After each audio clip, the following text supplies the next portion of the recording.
at 10:30 required on Interstate 4. All available units respond to this call.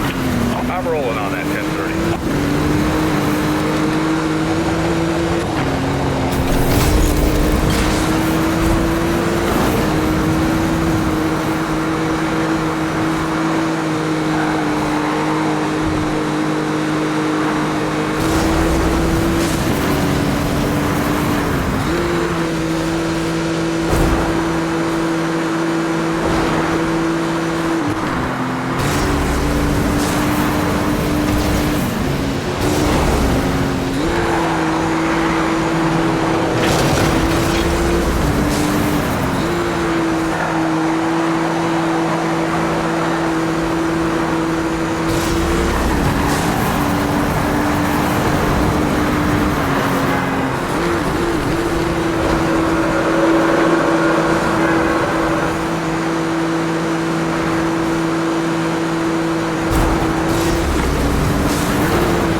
Backup is on the scene, awaiting further instructions.